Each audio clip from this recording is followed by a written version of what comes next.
there, welcome back to Creatively Crafted Life. My name is Melanie and this is another Smash Your Stash video. It is a collaboration that a bunch of us on YouTube and Instagram are focusing on one item in our stash every month, namely the 7th of every month, to share with you what we've smashed or used up, or at least attempted to use up. So this month's theme is a collection or a kit, something along those lines, and I thought it would be fun to play with PInkfresh Joyful Day. Now I have a lot of this collection, so I've got a big stack of 12 by 12 cardstock, I've got a 6 by 6 paper pad, I've some mixed embellishments, some chipboard. Actually, I think I have 2 of the chipboard. I have stickers. What else do I got here? Ephemera, puffy stickers, flags, another package of ephemera, another package of the puffy stickers and the flags, and then a couple of these rubber charms and 1 alphabet. And what I'm going to do is I think I'm going to use this to create my 2022 month in review album, or really month in review pages. I'll leave a link above and at the end of the video showing you what I've done with previous month in the reviews so that you can see what's what. But basically I want to prep 12 double page layouts that will represent, or will allow me to represent, each month of the year really quickly at the end of the year. Now we're halfway through, right? So I could actually complete the first 5 months. Yeah, I should be able to complete the first 5 months. Whether I do it in this video or not, I don't know. We'll see how things go. But in the meantime, I need to get designing, planning, and mass producing, and I'll come back and show you what those layouts look like. Okay, so I was busy. I have a bunch of scraps. All of these are pretty small pieces. I probably will only keep the neutrals. All the pattern pieces I think I am going to recycle.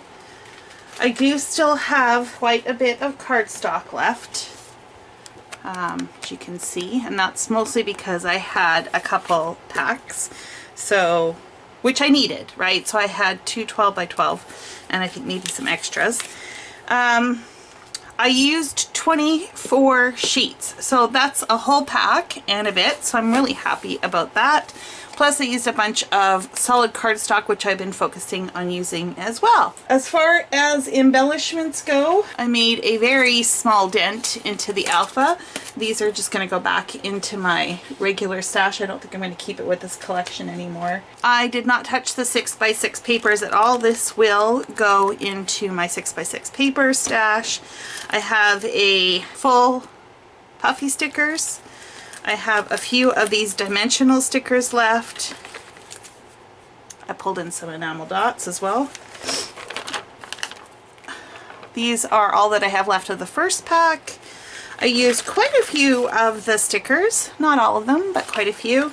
And I used a fair amount of the chipboard pieces. I don't have very many of those left, and obviously I still have a little bit of ephemera. All of this is just going to make its way into my ordinary regular stash. I'm not going to keep this as a collection anymore because I've used it as a collection and I'm good with breaking it up.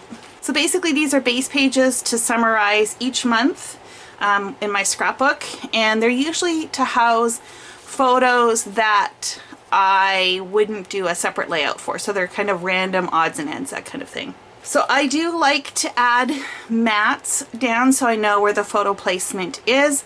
5 seems to be a good number for me, but if I have extras, I can always collage and do, you know, 2 or 4 photos per mat if necessary.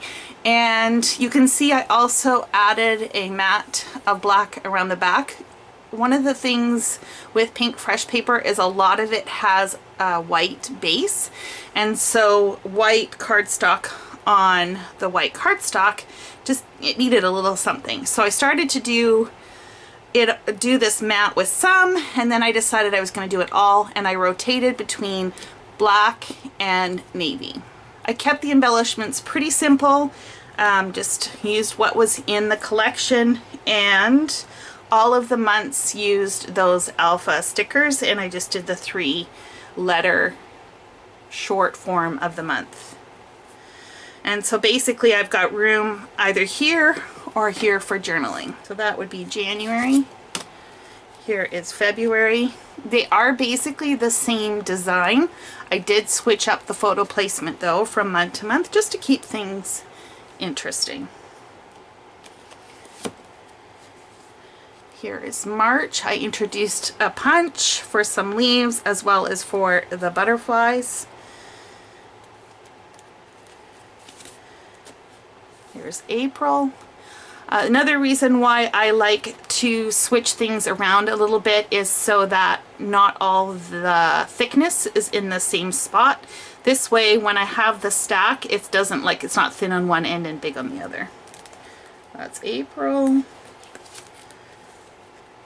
There's May. June.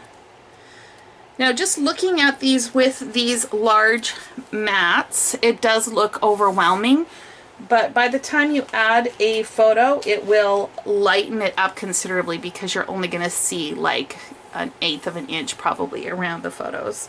Where I overlap some of the embellishments, I made sure to not add any adhesive. It's August. The rubber charms that came with the collection, I think I used most of them. I did take off the paper clips. I just find it gives me more flexibility that way. There's September. October.